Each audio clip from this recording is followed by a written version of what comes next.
La Sociedad Española de Radiodifusión presenta... Ser... ¡Viva la radio! Podcast. Siempre. Soy Alfonso Cardenal y en este episodio de Sofá Sonoro vamos a recordar un disco histórico que fue un fracaso mayúsculo, pero al que los años fueron dando su estatus de obra maestra, de leyenda, de apuesta arriesgada, de resultado incierto. En la cima de su carrera, cuando ya lo tenía todo, Camarón de la Isla rompió con la baraja y cambió su sonido, adulterando la pureza del flamenco. Hoy recorremos la historia de la leyenda del tiempo con Manuel Recio y con los reportajes de Lucía Taboada.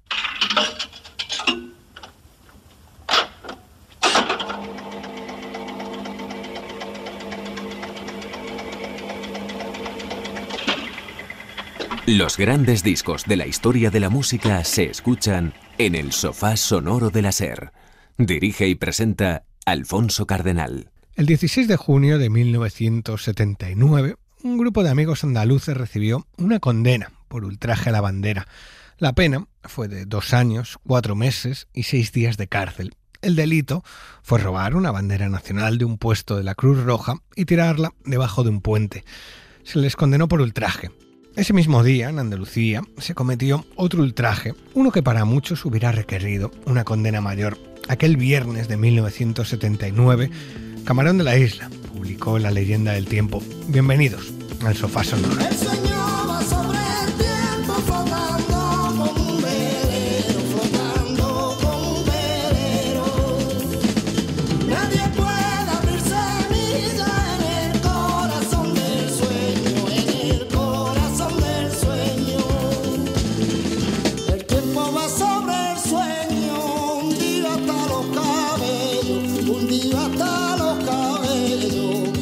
Y mañana comen oscuras flores de duelo, oscuras flores de duelo. El sueño va sobre el tiempo flotando con un velero, flotando con un velero. Nadie puede abrir semilla en el corazón del sueño, en el corazón del sueño.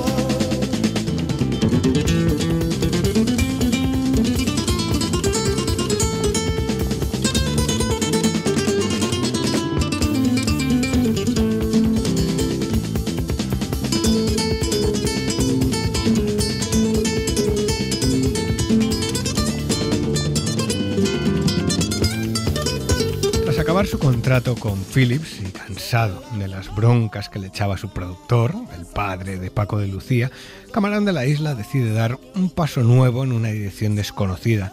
Camarón se había cansado de hacer lo mismo y estaba fascinado por los nuevos sonidos que hacían esas bandas que mezclaban el flamenco y el rock. Estaba ya cansado de hacer los discos igual, fandango, taranta, alegría. Para ese nuevo viaje, el cantaor reclutó productores, guitarristas, bajistas, incluso flautistas, y se propuso un reto enorme: reinventar los poemas de García Lorca y llevarlos a un sonido tan nuevo como polémico. El resultado fue La leyenda del tiempo, un disco por el que muchos lo hubieran metido en prisión, pero que con el tiempo ha terminado siendo la obra culmen de su carrera. Cuando el nuevo proyecto de Camarón llegó a las tiendas, el fracaso fue enorme, apenas vendió 5.000 copias y hubo gente que lo devolvió, acusándolo de fraude. Aquello fue un palo enorme para el cantaor, que confiaba plenamente en ese camino que había tomado y estaba dispuesto a defenderlo y a defenderse. ¿Qué piensas tú ahora, al cabo de que ha pasado un tiempo de ese disco? ¿Qué opinión tienes de él? Bueno, pues la opinión que tengo de este disco es que los que no, o sea, los que lo han escuchado y no les gusta mucho, pues yo creo que tienen que escucharlo más, porque está muy bien conseguido. La historia de La leyenda del tiempo es fascinante y a ella vamos a dedicar nuestro episodio de esta semana, pero para comprender el viaje de Camarón hasta 1979 le hemos pedido a Lucía Taboada que nos trace su historia. Mi madre se llama Juana. De madre Juana Cruz, de padre Luis. Camarón mamó el flamenco casi antes de nacer, porque su madre, dicen, no parió gritando, sino cantando. Que con la mancha que lleva en la frente murmura la gente que yo soy pecadora. Se le empezó a conocer como Camarón porque así le llamaba su tío José, por su apariencia que rompía estereotipos. Era delgado, rubio, blanquecino y era, más allá de todo, un niño prodigio. Su hermano Manuel decía que tenía un sentido del compás demasiado hondo para su edad. Seguramente tuvo que ver un evento definitorio en su vida y también en su arte, la muerte prematura de su padre. De la garganta de Camarón desde niño borbotaba el dolor humano, pero su voz era casi curativa. Pronto empezó a moverse en un local que forjaría su leyenda, Venta de Vargas, pero fue en Jerez donde se produjo el encuentro que le cambiaría la vida. Fue en Jerez donde conoció a Paco de Lucía. Yo sentí algo como que ha llegado el Mesías. ¿Esto qué es? Yo no me podía imaginar que se podía cantar así. Brutal. No es que qué bien canta, no. Me impactó de una manera que imposible de definir. O sea, ahí ya le dije, Camarón, vamos a grabar. Cuando vayas para Madrid, te vienes a mi casa y vamos a preparar un disco. Y a Madrid se fue. Durante mucho tiempo estuvo contratado en el tablao Torres Bermejas, cerca de la Plaza del Callao. Su sueldo, 2.000 pesetas diarias. Al salir repartía parte de ese sueldo con los flamenquitos, que no habían tenido suerte. Y ya entrada la noche, volaba hacia el Palomar, antigua venta a las afueras de Madrid. Y entre tablao y tablao, Camarón, incomprendido, tímido, entregado a todo tipo de sustancias, se abstraía del mundo. Y Camarón también era muy encerrado para adentro. Yo quizás fuese más comunicativo que él, pero él era muy cerrado y yo nunca entendía bien qué sentía ni qué le pasaba y siempre mirando para el suelo. Pero yo lo quería mucho. Lo quería mucho porque era muy buena persona. Y entre tablao y tablao, él y Paco de Lucía, el que hablaba, formaron un tándem histórico. Grabaron 9 discos entre 1969 y 1977, dirigidos por el padre del tocaor, Antonio Sánchez Pecino. El primero, Al verte las flores lloran, fue un trabajo ortodoxo, muy respetuoso con la tradición. Pero había algo dentro de Camarón que pedía revolución, transgresión, romper los límites e imponer otros. Y así fue como llegó la leyenda del tiempo. Y así fue como llegó su leyenda. Aquel que siembra y no coge, y el caballito ha perdido.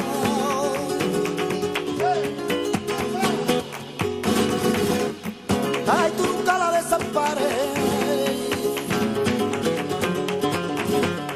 Ay, tú nunca la desampares. Ay, que la única que te quiere es en el mundo de tu madre.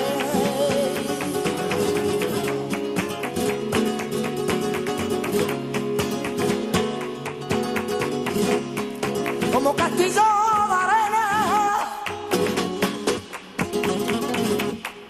como castillo de arena, ese fue pa' mí tu amor, ese fue pa' mí tu amor. Tampoco era la firmeza. Así fue el viaje de Camarón de la isla hasta 1979, curso revolucionario en la música porque ese año se editó The Wall de Pink Floyd and No Pleasures de Joy Division. Michael Jackson se independizó de su familia con Off the Wall. También ese año llegó el London Calling de los Clash. Todos esos discos a los que hemos dedicado un sofá sonoro marcaron la revolución musical de aquel año. Ahora saldamos la deuda pendiente con La leyenda del tiempo, disco que vamos a recorrer de la mano de Manuel Recio, que hoy deja el blues para adentrarse en el flamenco y que viene cargado de folios. ¿Qué tiene, Manu, este disco para ti? Palabras mayores. La verdad es que te tengo que reconocer que es el disco posiblemente que revoluciona el flamenco en toda su dimensión, ¿no? Yo encaro este programa con un poco de respeto, porque yo no soy flamencólogo y a mí, acuérdate, antes de encarar el programa decíamos, meternos en este disco es como es un jardín del que quizá no sepamos salir, ¿no? Pues bueno, es un disco que une dos tradiciones a priori muy diversas, pero que luego parece ser que encajan todos a la perfección, ¿no? Tenemos, bueno, pues La leyenda del tiempo, que es un disco que yo he escuchado cientos de miles de veces en todas las ediciones posibles, aniversarios, remasterizaciones y demás. Es un disco que para muchos, yo creo, para muchos que venimos del mundo del rock y del pop, nos introduce en el flamenco. Que ese es un aspecto interesante, ¿no? Es un disco que, bueno, aquello que criticaban aquellos gitanos que decían, no, este no es mi Camarón, ¿no? Que devolvían el disco. Pues para muchos, yo creo, entre los que me reconozco, ¿no? Nos llamó la atención. Algunos críticos, así un poco petulantes, dicen que es el Sgt. Pepper's del flamenco. Bueno, para mí me parece un poco grandilocuente. Yo creo que a nivel sónico todavía es más innovador La leyenda del tiempo. porque creo que es más arriesgado. Es un disco muy visionario, mezclar flamenco y rock, aunque ya veremos que hay un sustrato del que viene, pero en cierto modo es un disco futurista, ¿no? O sea, donde mezcla, une diversas tradiciones de instrumentaciones, de cantes, bueno, pues para dar forma a algo totalmente nuevo, ese flamenco fusión o flamenco rock, ¿no? Es como una especie de experimento, pues eso, inspirado, irrepetible, maravilloso, donde vamos a ver tangos, bulerías, pasajes progresivos, solos de jazz, eléctricas, letras lorquianas, vamos, o sea, es una locura trepidante y maravillosa. Lucía nos contaba el viaje de Camarón, sus comienzos, pero hay que ver también el momento en el que se encontraba Camarón cuando decide dar este salto al vacío. José, bueno, ha trazado Lucía un poco la historia de Camarón discográfica. José Monje Cruz, de Camarón, justo venía 10 años antes, había sacado su primer disco, ¿no? Entonces, este es el décimo año de, digamos, de trayectoria discográfica de Camarón, y yo creo que quería hacer algo nuevo. Él decía que, bueno, pues había hecho ya flamenco, había renovado los cantes, había creado un propio estilo, pero quería hacer algo nuevo, ¿no? Algo con responsabilidad, como él comentó en alguna entrevista. Y este disco pues supone ese paso, ¿no? Ese paso rupturista, ese paso diferente, porque además es el primer disco, hablando de rupturismo, que no sale de la isla, ya es Camarón solo, ¿no? La foto de la portada es solo ya Camarón, ¿no? Es otra entidad artística. Entonces es un momento, yo creo, de querer innovar, de querer hacer cosas nuevas, y además había trasladado de Madrid a la línea, llevaba un año sabático, y bueno, pues estaba como queriendo hacer cosas diferentes. Estaba mirando también el dato, es que Camarón ya tiene 29 años, o sea, es una madurez lejos de ese niño que se planta en Madrid a grabar sus primeros discos, ¿no? También hay que ver otras cosas que estaban sucediendo, Manuel, en Sevilla, en esa ciudad con pulso blues y con un pulso rock muy potente en estos años, en estos finales de los 70, con muchos proyectos muy llamativos, que es lo que llama a Camarón a irse de Madrid al sur. Efectivamente, ese sustrato, porque Sevilla en aquellos años es curioso porque era una especie de epicentro cultural del underground, ¿no? Había mucha influencia de diversas procedencias.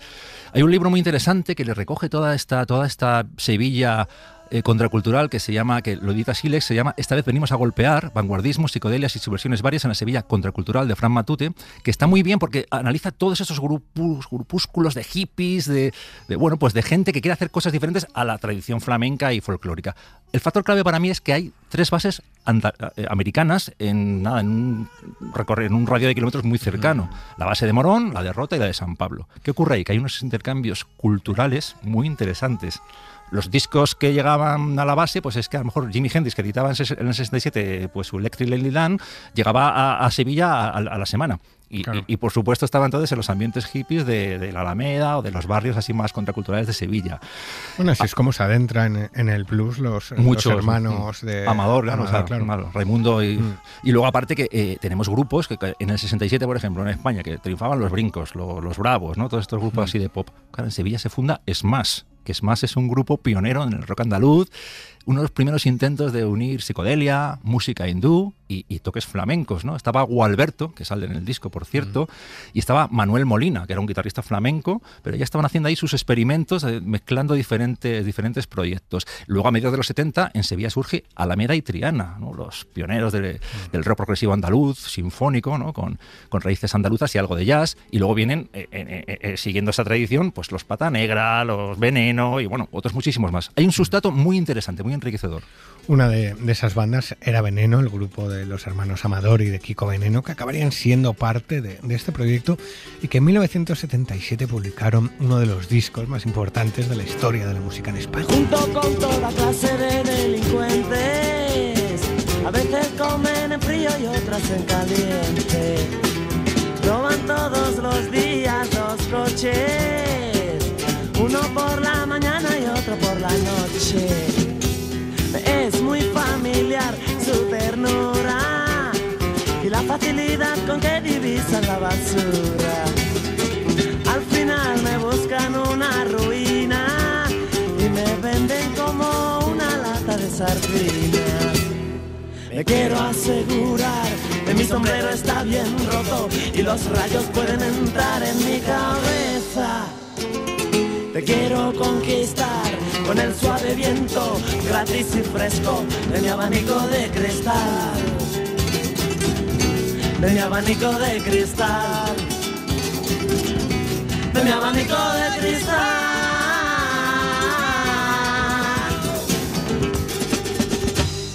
Me son también conocidos los traficantes, los que llevan camino de doctores y los almirantes.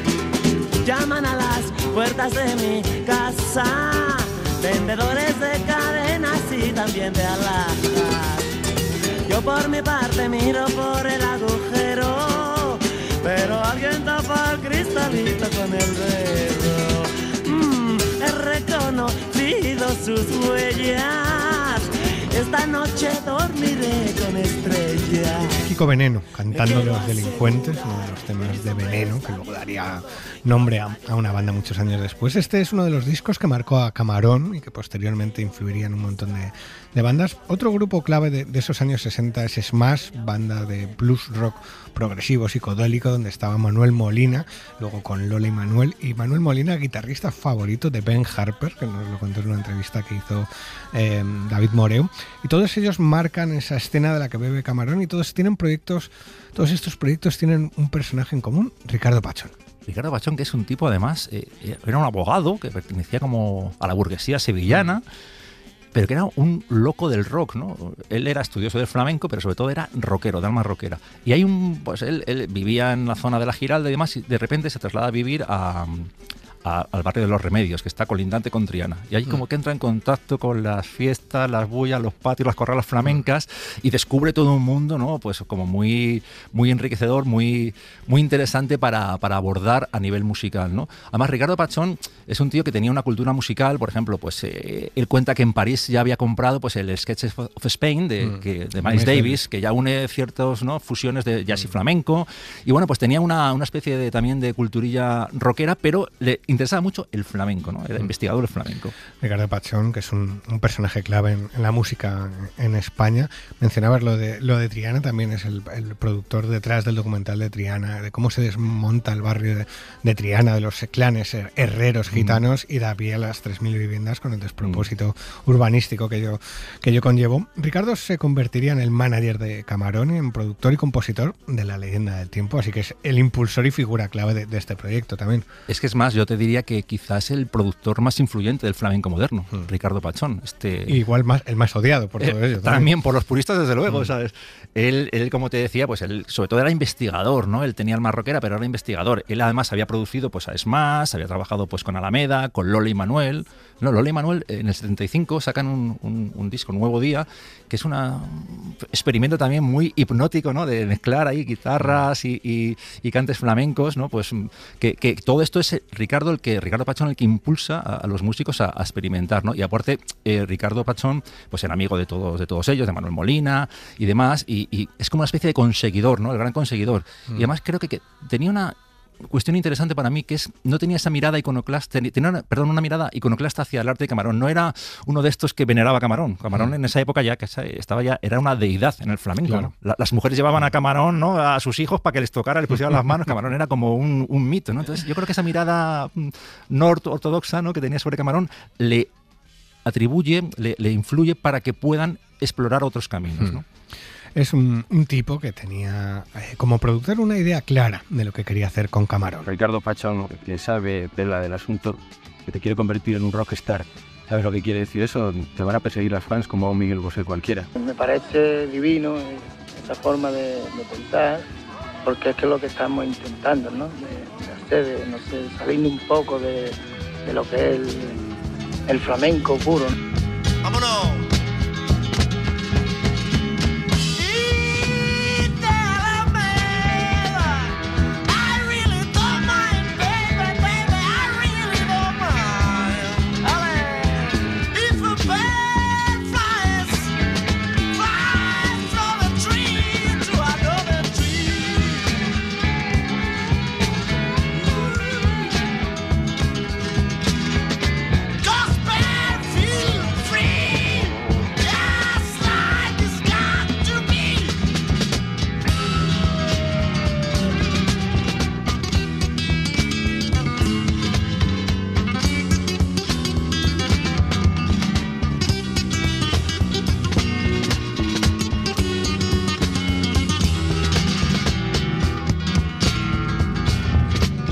Mariquilla fue a la fuente y en la fuente se quedó Mariquilla. Camarón confesando sus ganas de éxito con este Alamedas Blues más sonando de fondo en este episodio que estamos dedicando a la leyenda del tiempo en compañía de Manuel Recio. Hemos hablado de Ricardo Pachón y con él va tomando forma el elenco de músicos que seguirán a Camarón en esta aventura. Dos de ellos son los hermanos Marinelli del grupo Alameda, que aportan el toque rock a este disco, ¿no? Claro, es que aquí tenemos a gitanos y rockeros propiciando una ósmosis cultural y musical, como diría Ricardo Pachón, ¿no? Claro, tenemos por ejemplo, en Alameda estaba Manolo Rosa, el bajista, que es buenísimo, el guitarra eléctrico Pepe Roca, a los hermanos Marinelli, Manuel y Rafael, que dan ese toque como transgresor, progresivo, experimental a los cantes del flamenco. En la batería tenemos a Antoñito Smash o Antonio Moreno, Tacita, que es el batería de Smash, y José Antonio Galicia. Es un disco que además, mira, se plantea, los ensayos y la grabación se plantea como un disco de rock, en realidad. Se graban primero las bases, los bajos, las baterías y demás, y después se van introduciendo los elementos, ¿no? Entonces, Ricardo siempre dijo que él no quería producir un disco flamenco, que era como más de cantes y guitarristas, ¿no? De guitarras. Él quería hacer un disco de rock con bases de rock. Ahora, luego se unen las guitarras flamencas y las voces, ¿no? Pero yo creo que él funde muy bien esas tradiciones características históricas que había en Sevilla, ¿no? En Andalucía. Pues los condicionantes musicales y geográficos de la zona que estamos viendo, ¿no? De Sevilla, la Sevilla contracultural. Luego está Raimundo Amador, que no ha querido salir en el programa, pero que estuve hablando con él y que guarda unos recuerdos maravillosos de Camarón y del proyecto.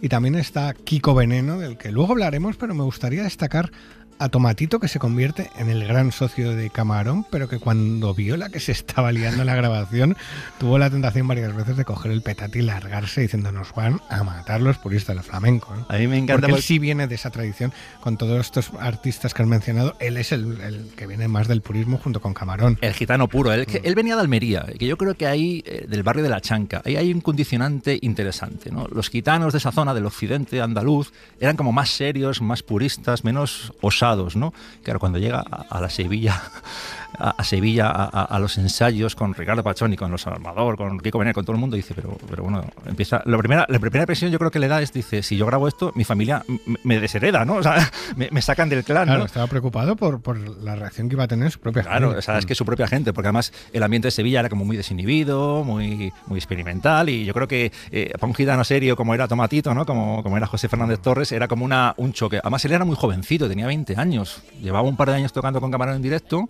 lo que pues habían conocido en un tablado de Málaga, pero que era un chaval también, o sea, se estaba jugando el tipo, ¿no? Entonces era un riesgo que no todo el mundo era capaz de asumir, ¿no?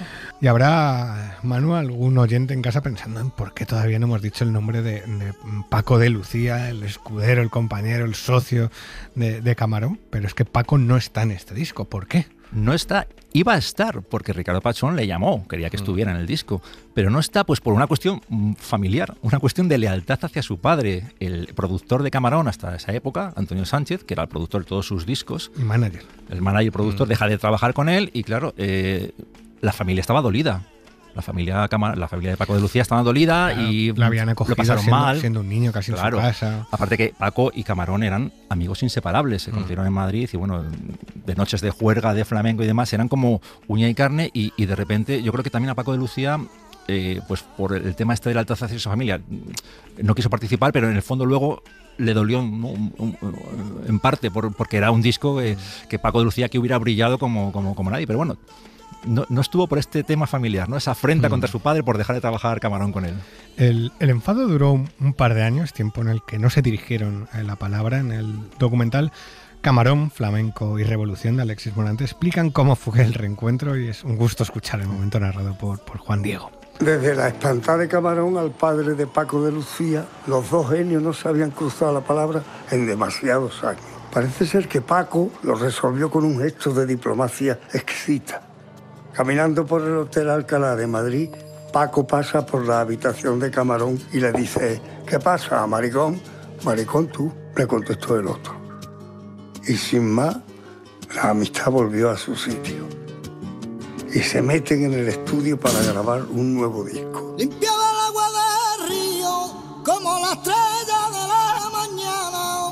Limpiaba el cariño mío, el manantial de tu fuente clara. Como el agua, ay, como el agua, como el agua. Así fue el reencuentro de Paco con José, que no queríamos dejarles enfadados en este programa. Visto ampliamente el contexto, vamos a adentrarnos, si te parece ya, Manuel, en las canciones del disco, canciones que parten de otra idea muy polémica, como fue reescribir a Lorca. Es que lo tiene todo. Otro buen jardín. Fíjate que Lorca ha sido inspiración para el flamenco durante muchos tiempos, ¿no? Muchos años. Además, hay poetas andaluces, aparte de Lorca, está Antonio de Casas, Fernando Villalón Daoíz, Omar Khayyam, que es un poeta persa del siglo XI, pero sobre todo Lorca es el eje vertebrador de los textos del disco, ¿no? Todo esto viene porque Pachón tenía una serie de extractos y fragmentos de poemas lorquianos que había compuesto en los años 60 y algunos había musicalizado y arreglado, ¿no? Y en la primavera del 79, cuando ya deciden Camarón y Ricardo Pachón, ¿qué hacemos con este disco? Ya no está Paco de Lucía, iba a estar también Manuel Molina, tampoco está Manuel Molina, ¿qué hacemos con esto? ¿Qué tienes tú, Camarón? Camarón no tenía nada, entonces le enseña estos fragmentos de poemas a Camarón. Y Camarón, fíjate, los pone sobre la mesa y le llama la atención un poema que dice: el sueño va sobre el tiempo flotando como un velero. Camarón dijo que no entendía muy bien qué quería decir, pero que sabía que había algo especial en ese poema. Claro, entonces le dice a Ricardo que le toque, que le esboce un poco el arreglo musical que había hecho. Y ahí empieza un poco la magia. En ese patio de umbrete de la casa de Ricardo Pachón empieza a conformarse La leyenda del tiempo, la canción que es un cante, por cierto, de bambera, que es un canto de columpio que venía de la provincia de Granada, y que Camarón y Pachón lo llevan al ritmo de bulería, de jaleos, ¿no? Un compás de 3x4, ¿no? Con las palmas. Entonces, ahí en ese contexto del chalet de Ricardo Pachón empiezan un poco a conformar los temas de La leyenda del tiempo. ¿Y de dónde salen estos poemas?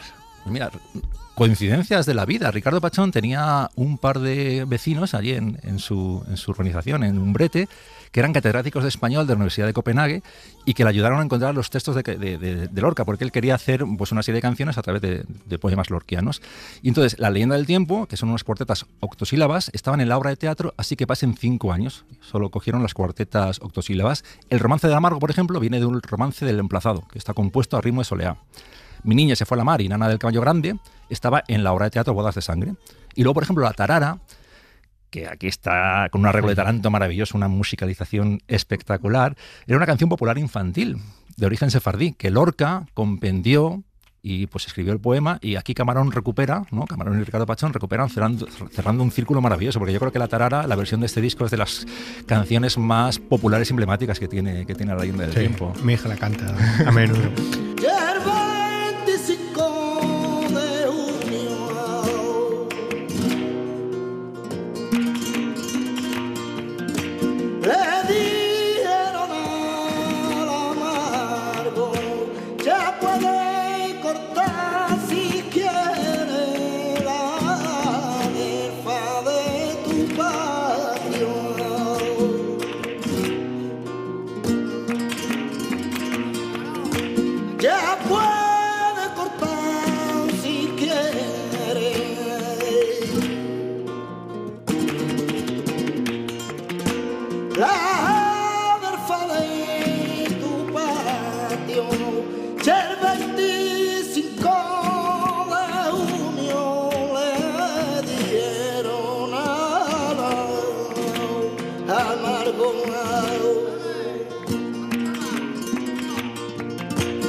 La fuerza de Camarón sonando en este sofá sonoro que estamos dedicando a La leyenda del tiempo, una de las obras más arriesgadas y polémicas de la historia del flamenco y por extensión de la música en castellano, por llevar el género en nuevas direcciones y sobre todo viniendo del chaval que tenía que elevar el flamenco a una nueva dimensión, o que lo había elevado ya incluso, porque el pecado es importante, Manuel, pero lo es más el pecador, ¿no? El pecado para los amantes del flamenco vino más por la parte del sonido, luego hablaremos de ella, que por la parte de la letra, el tocar a Lorca, que eso ofendería a otra gente. A ti, Manu, ¿qué te llama más la atención en este sentido del disco? Yo me llamó mucho la atención la primera vez que lo escuché y me sigue ocurriendo, es que ese engranaje, esa mezcla, ese maridaje musical que parecía en un primer momento desastroso, funciona aquí de manera natural. O sea, yo lo escucho, los instrumentos de rock con el envoltorio flamenco, ¿no? Y viceversa, encajan de manera... Hay como una especie de magia y de pureza y de limpieza, el arreglo suena como muy, muy natural y muy reconocible, que a mí eso me llamó la atención y yo creo que sigue pasando una vez escuchado todos estos años después, ¿no? El disco. Otra figura que merece la pena subrayar en este disco es la de Kiko Veneno. Kiko venía de esos míticos discos de Veneno, que si no recuerdo mal figuraban en lo más alto de la lista que hizo Rock Deluxe, de los discos más importantes en castellano, por el 30 aniversario de la revista. Luego está también en La Leyenda del Tiempo. Luego reaparece ya en los años 90 bajo su propia firma, con ese Échate un cantecito. Y aquí me llama la atención la figura, lo que aporta este disco Kiko Veneno. Es sobre todo esa visión fresca, o sea, rumbera, atrevida, ¿no? Igual que Raimundo Amador, por otro lado. Mira, todo esto viene porque además Ricardo Pachón, que había trabajado ya con Kiko Veneno en Pata Negra en el 77, lo había producido el disco Veneno, les presenta a Camarón y a Kiko Veneno, no se conocían. Entonces, Kiko Veneno recuerda en el documental Tiempo de Leyenda, el documental que se hizo por el aniversario del disco, el 35 aniversario, dice que cuando conoció a Camarón, que fue uno de los días más grandes de su vida, ¿no? Que empezaron a hablar de cosas como livianas y mundanas y que de repente ya en el primer encuentro le esboza una rumbita que tenía él compuesta, que sería finalmente el Volando Boy, ¿no? Y que hubo como mucha fluidez, ¿no? Él además Kiko Veneno aparece en los créditos de las composiciones. Algunos dicen que tuvo más aportación de la que realmente está en créditos. También lo dice Raimundo Amador, eso también lo comenta Raimundo Amador, pero bueno, que él aparece como coautor en Viejo Mundo, en homenaje a Federico, y luego es el autor del gran himno, ya no solo del disco, posiblemente de toda la música española, que es el Volando Boy. Ese momento en el que la rumba y el flamenco se mezclan de la mano de Kiko Veneno.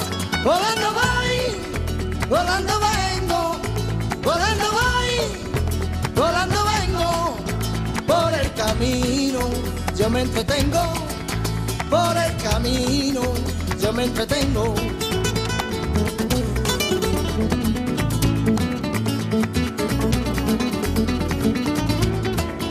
Enamorado de la vida, que a veces duela, enamorado de la vida, que a veces duela. Si tengo frío, busco candela, si tengo frío, busco candela y vola volando, vola volando voy, volando vengo, vengo, vola volando voy, volando vengo, vengo, por el camino yo me entretengo, por el camino yo me entretengo.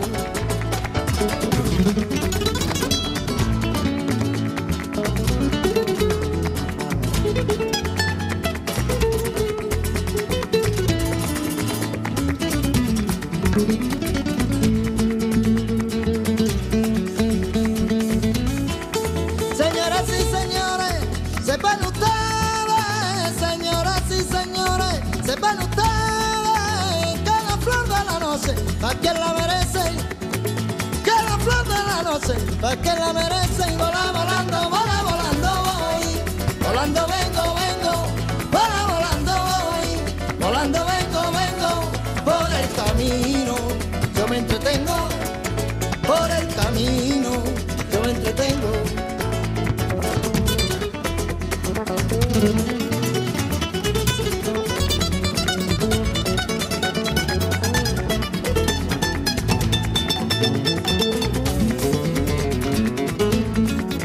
Enamorado de la vida, cabeza duela, enamorado de la vida, cabeza duela. Yo no sé quién soy y lo pretendiera. Enamorado de la vida, aunque a veces duela, canta Camarón en este tema de Kiko Veneno. que es probablemente una de las mejores frases que se ha grabado en este idioma castellano, aunque no sea de Federico García Lorca. Vistas las canciones y antes de adentrarnos en el sonido, me gustaría comenzar con la grabación que fue en el estudio grande de Polygram, pero primero hay una época intensa en la casa del productor donde se dan forma, bueno, iba a decir a las canciones, o sea, forma la idea del disco, porque cuando se empiezan a reunir no tenían claro qué iban a hacer. No sabían que iba a salir de ahí. De hecho, ellos se reúnen en la primavera del 79, en el chalet que tenía en el Aljarafe sevillano Ricardo Pachón, en Umbrete, que por cierto era una de las capitales del mosto, en Andalucía, no sé si tuvo que ver o no también, y los ensayos se produce, hay 3 que son fijos. Poco mosto tomaban esto. Bueno, ellos decían que fueron días de vino y rosas, ¿no? Entonces, a saber, ¿no? Queda muy fino aquello, sí. Había 3 fijos, que era Ricardo Pachón, Camarón y Juan El Camas, que era un cantante de fandangos y palmero, que hacía las veces de cocinero y que parece ser que les veía a Camarón unas pijotas traídas de San Fernando que fueron claves para que eso fluyera, ¿no? Y luego por ahí los que van pasando para ensayos, para pruebas y para composiciones son los hermanos Amador, Kiko Veneno, Tomatito, Los Alameda y luego muchos amigos de Camarón. Por ahí se pasa también Enrique Morente, Ramírez Amaya, La Chispa, su mujer. Y luego, por ejemplo, de esas sesiones que se van grabando un poco así, probando a ver por dónde tirar a nivel musical, pues esos ensayos luego dan lugar en el 86 a Guitarras Callejeras de Pata Negra. Algunas sesiones de esas se reutilizaron luego para el disco de Pata Negra. Y había mucho jolgorio, mucho buen ambiente. Jamón, los vinos de la zona, las pijotas. Y luego parece ser que Ricardo tenía unas plantitas de marihuana que, según Raimundo Amador, dice que hacía que los músicos se envalentonasen. Bueno, a saber. Ahí queda dicho. Bueno, mencionabas a Raimundo Amador y también es el protagonista de una de las anécdotas que más gracia me hace de este momento y que se cuenta en la reedición del 35 aniversario del disco. Me casé y de luna de miel me fui a preparar disco La Leyenda con mi mujer allí. Claro que no me fui a Francia ni a París ni nada, me fui a Umbrete, al pueblo, a preparar discos. Una historia curiosa, y Raimundo Amador yéndose de luna de miel a grabar el disco. Luego, con el proyecto ya preproducido, con la idea un poco determinada, se trasladan a Madrid a darle forma final al álbum y fue una grabación larga que distaba mucho de los discos de Camarón, cuando era Camarón de la Isla, que se grababan en día y medio, rapidito, porque Camarón no se equivocaba cuando cantaba y no hacía falta mucho más. Iba con Paco Lucía, Camarón, ninguno falla. Del tirón todo. Y aquí de repente se meten en una producción que para los estándares de la carrera de Camarón era una odisea estar tanto tiempo en un estudio grande, además, con medios, con recursos. Además que nadie les mete prisa, es una cosa también que hay que agradecer a la discográfica, ¿no? Ellos estuvieron casi un mes allí. Raimundo decía que eran unas vacaciones pagadas, ¿no? Entonces viajan desde Sevilla, Camarón, Tomatito, Raimundo, Los Alameda y Gualberto, y luego ahí se encuentran en Madrid con algunos de los palmeros, con el batería, Antonio Smas, coristas, zapateados, Jorge Pardo y demás, ¿no? Se tira en cierto modo la casa por la ventana porque, claro, el estudio grande, hay que entender también que Camarón no estaba habituado a un estudio tan grande. El contexto, el entorno, ¿no? El estudio estaba pensado para orquestas sinfónicas, ¿no? Y de repente, pues bueno, no se sabía muy bien si Camarón podría salir airoso de ahí. Vamos, no es que saliera airoso. Yo creo que cantó en estado de gracia, ¿no? Lo hizo como nunca se había visto hasta ese momento. Y luego, además, a mí me llama la atención de estas sesiones que los palmeros son considerados un músico más. Se les paga con el presupuesto de un músico, como si fuera el bajista, la batería, además. Porque los palmeros tienen un peso importantísimo en esta grabación, ¿no? ¿Querías tú tangar su presupuesto? No, para nada, todo lo contrario.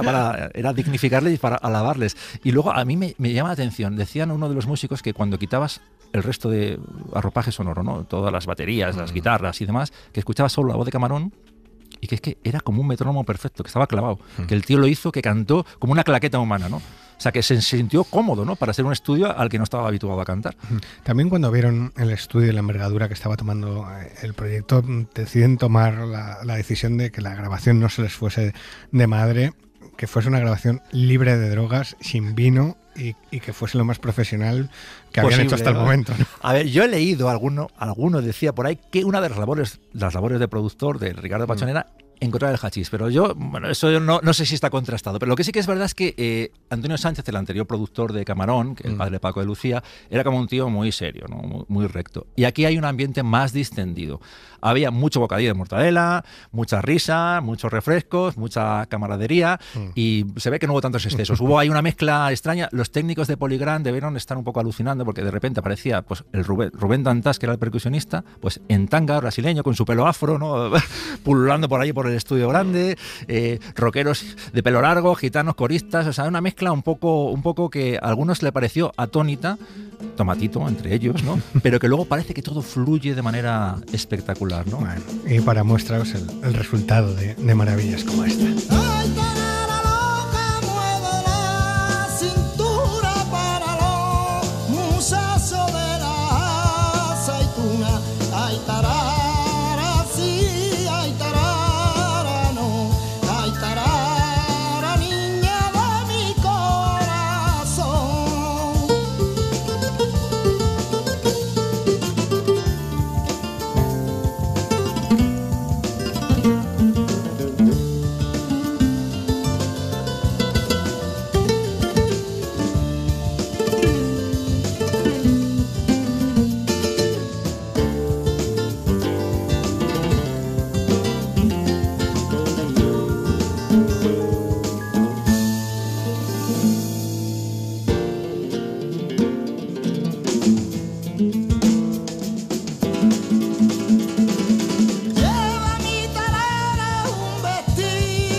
La tarara, uno de mis cortes favoritos de La leyenda del tiempo, una de las grandes joyas de la música española, disco, como hemos dicho, tremendamente polémico, ahora sí, por el sonido. En este tema hay un solo, por ejemplo, de guitarra eléctrica en el disco, y bajos, batería, un sitar, elementos que estaban casi prohibidos en el flamenco tradicional que había representado hasta entonces Camarón. Rompemos aquí una barrera hasta el momento impensable, infranqueable, ¿no? Las estructuras estas que decimos de rock, aderezadas con cantes flamencos. Yo creo que aquí Camarón, que era un gitano analfabeto, que no sabía muy bien, a veces él se dejaba llevar por su intuición, ¿no? Y esa elegancia, ese poderío natural que tenía, pues es yo creo también el que hace que se lance en esta herejía, porque en cierto modo es una herejía lo que estamos escuchando aquí, ¿no?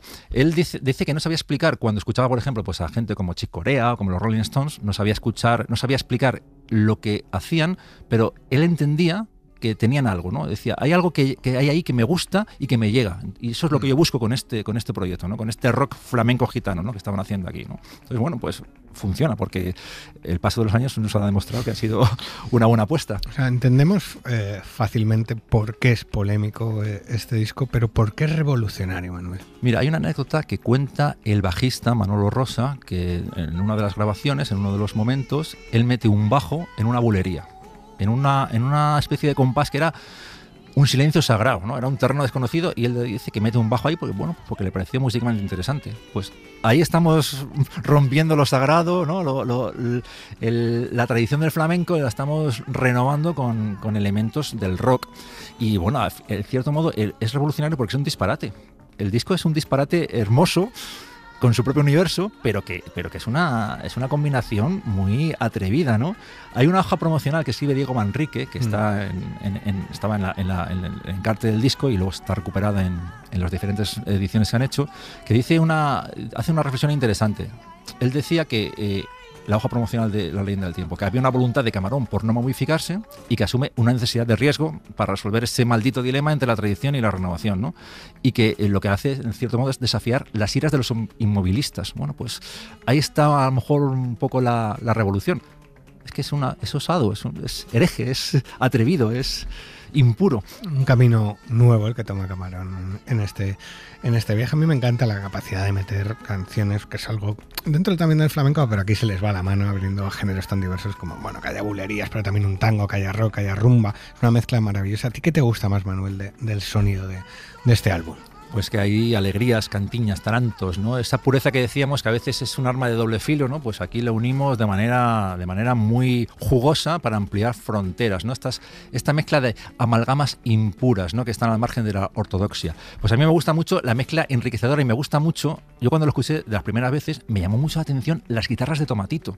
Suenan maravillosas, un sonido rápido, preciso. Por el solo que se marca de guitarra flamenca en La leyenda del tiempo es alucinante, ¿no? A mí eso me chocó muchísimo y me llamó mucho la atención, pero luego las bulerías y las alegrías que se marca, el romance del amargo, la bahía de Cádiz, los tangos de la sultana, es maravilloso, ese estilo preciso que tiene Tomatito aquí. Yo creo que para ser un chaval de 20 años, yo creo que le da una entidad que a partir de ese momento también se impulsa él como guitarrista flamenco. Hay momentos también, el duelo melismático que tienen el sitar de Gualberto y la voz de Camarón en La nona del caballo grande, que es como una mezcla ancestral, ¿no? Es una, fíjate qué tradición más curiosa, ¿no? Lo hindú con lo flamenco, ¿no? En el tema que cierra el disco. El sonido hay a veces, desde mi punto de vista, que peca de exceso de reverb. Es lo que menos me gusta quizá del disco, ¿no? Del sonido del disco. A veces los instrumentos suenan un poco apagados. Yo creo que es un poco también el pecado de esas producciones de la época, ¿no? De aquellos años. Sí que, pero en realidad a mí me fascina todo, ¿eh? O sea, los elementos de rock y flamenco que suenan sobre todo naturales. Insisto, ¿no? La leyenda del tiempo, la canción tú la escuchas, empieza con unas palmas a un tempo rapidísimo y de repente entran con naturalidad un bajo eléctrico, la batería con unos redobles imposibles, la guitarra, los teclados psicodélicos, un solo de Moog y Camarón con su afinación perfecta y oído absoluto, cantando con esa voz rota y rasgada como nunca había cantado, con puro sentimiento que va flotando, ¿no? Sobre ese velero, ¿no? Que describe la canción. Es alucinante, ¿no? Otro de los momentos que a mí me fascinan del disco es este Viejo Mundo. Viejo mundo, el caballo blanco y negro del día y de la noche atraviesa galope. Eres el triste palacio donde 100 príncipes soñaron con la gloria, donde 100 reyes soñaron con el amor y se despertaron llorando.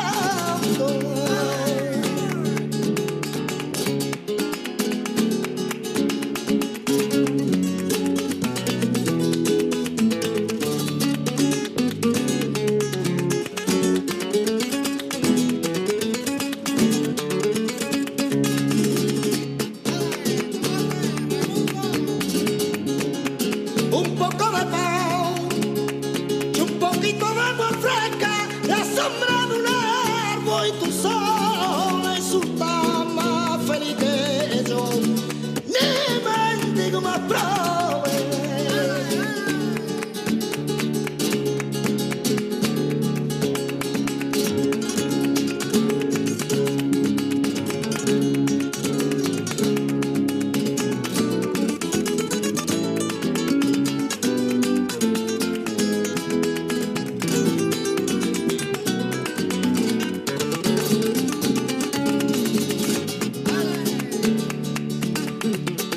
El mundo un grano de polvo en el espacio, la ciencia de los hombres palabras, los pueblos, los animales y las flores de los 7 climas son sombras de la nada.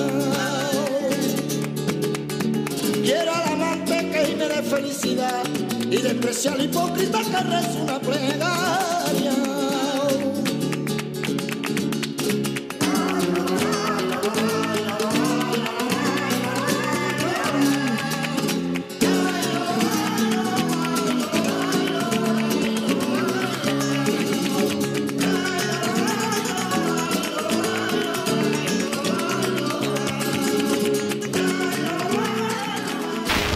Sofá Sonoro.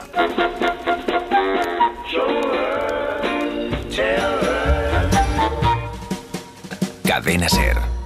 Vamos llegando al final de este sofá sonoro flamenco que estamos dedicando a la leyenda del tiempo, programa que compartimos con Manuel Recio, que ha estado estudiando mucho durante varias semanas para prepararse este disco y estar a la altura del reto que supone sentar a Camarón en un programa como este.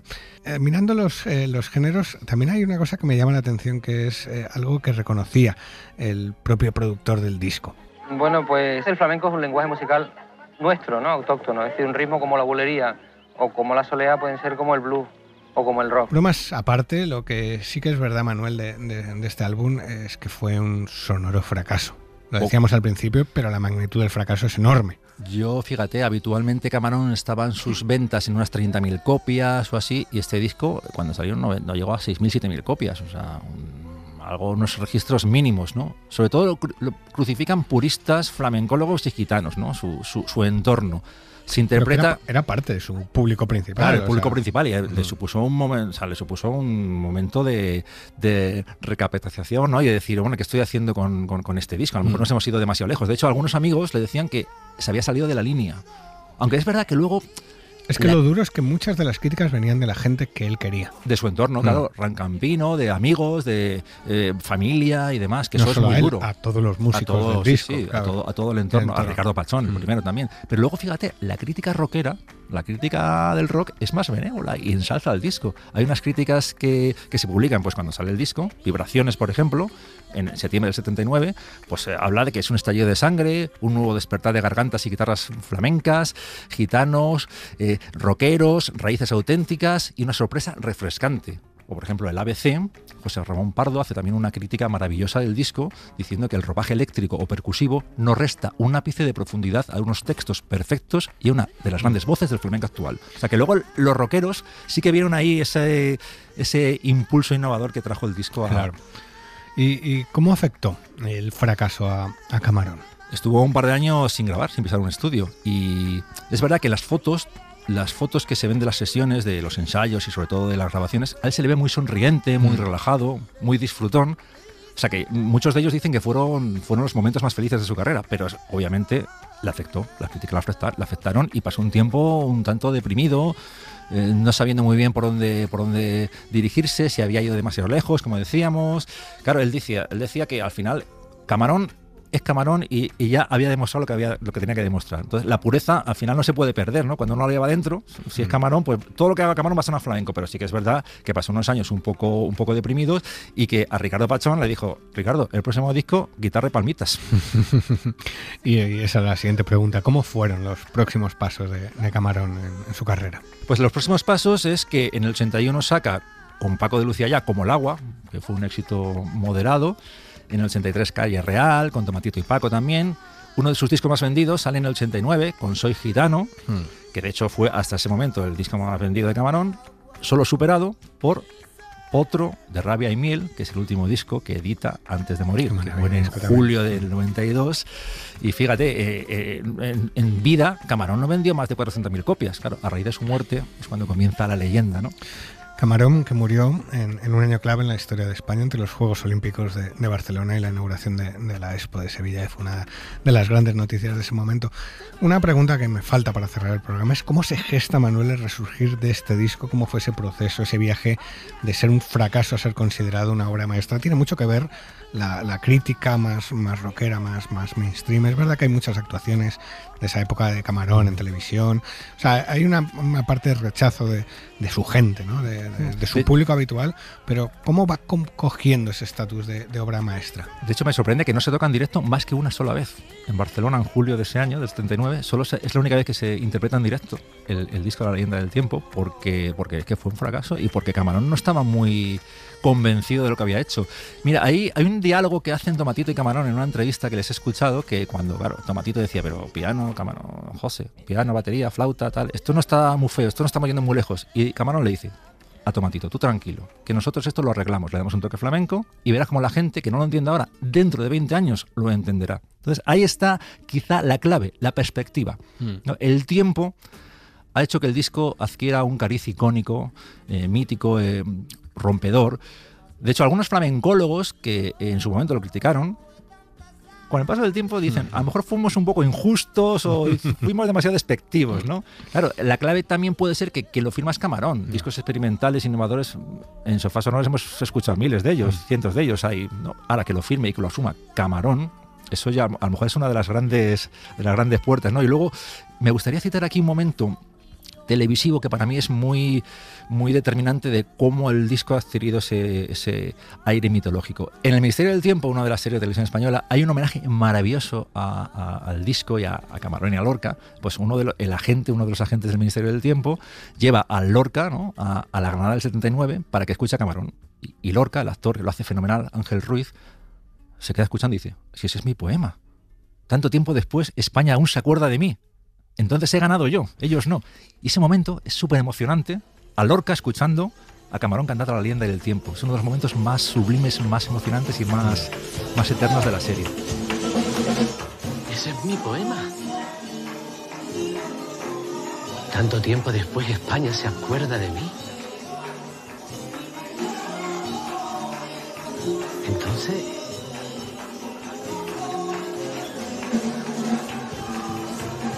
he ganado yo, ellos no. Eso es, Federico. Qué bonito este momento de Lorca, al final gané yo. Manuel Recio, tú también has ganado, has cumplido el reto, creo que con nota, que lo de eso ya lo dirán los oyentes. Muchas gracias por este rato de música, por traer a Camarón al Sofá Sonoro. Un placer haber traído palmitas y guitarras al Sofá Sonoro. Nosotros nos vamos ya, hacía años que queríamos sentar este disco en el Sofá Sonoro y hoy nos hemos dado ese gusto. La leyenda del tiempo tiene, como hemos visto, su propia leyenda. Nos apetecía mucho recuperar esta historia de riesgos, apuestas y experimentos. Un álbum que dio muchos dolores a su autor y que ha terminado siendo su obra más citada y recordada. Nosotros volvemos la semana que viene con otros discos y más historias. Adiós.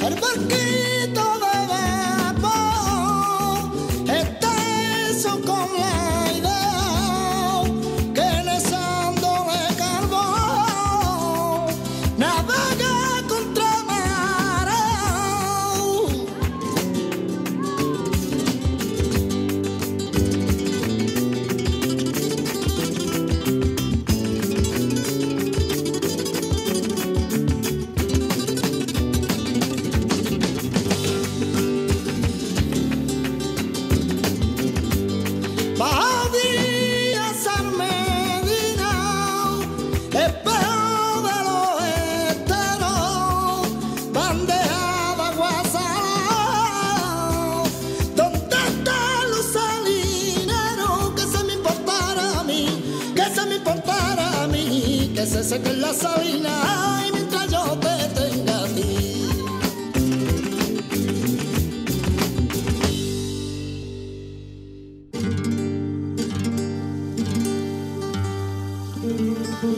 Estero de Santipetri, Salina de San Fernando, espejo de sol y sal.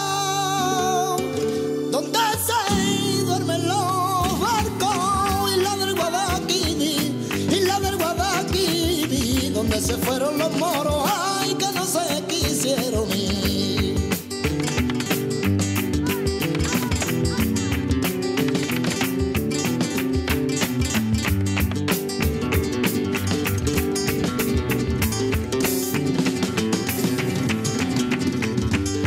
Entre la tierra y el cielo no hay mujeres con más sal que la gitana del puerto.